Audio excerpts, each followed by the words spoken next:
सिंध के 15 अजला से मजमूई तौर पर 1,28,000 अफराद को महफूज मकामात पर मुंतकिल किया गया है। गुज़िश्ता 24 घंटों में 6,828 अफराद को महफूज मकामात पर मुंतकिल किया गया। सीनियर वज़ीर सिंध शर्जील इनाम मेमन ने आगाह किया है कि सिंध हुकूमत सैलाब मुतासरीन के साथ खड़ी है और हर मुमकिन रिलीफ फराहम कर रहे हैं। वज़ीर आला सिंध मुराद अली शाह की हिदायत पर तमाम ज़िला इंतजामिया फील्ड में मौजूद है। तमाम काबीना अरकान, नामजद फोकल पर्सनस, अरकान सूबाई और कौमी असम्बली फील्ड में मौजूद हैं। शर्जील इनाम मेमन ने आवाम से अपील की है कि वह हुकूमत के साथ ताउन करें और अफवाहों पर कान ना धरें। शर्जील इनाम मेमन ने आगाह किया है कि हुकूमत सिंध के कायम करदा फिक्स्ड और मोबाइल हेल्थ कैंप्स में मजबूरी तौर पर 39,576 मुतासरीन को इलाज मुआलजे की सहूलियात फराहम की गई हैं।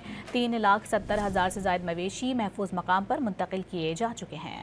सिंध के 15 अजला से मजमूई तौर पर 1,28,000 अफराद को महफूज मकामात पर मुंतकिल किया गया है। गुज़िश्ता 24 घंटों में 6,828 अफराद को महफूज मकामात पर मुंतकिल किया गया। सीनियर वज़ीर सिंध शर्जील इनाम मेमन ने आगाह किया है कि सिंध हुकूमत सैलाब मुतासरीन के साथ खड़ी है और हर मुमकिन रिलीफ फराहम कर रहे हैं।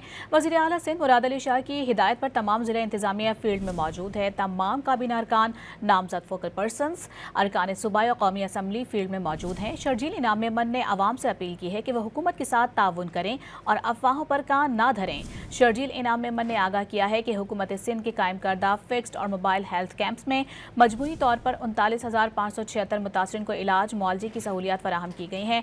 3,70,000 से ज्यादा मवेशी महफूज मकाम पर मुंतकिल किए जा चुके हैं।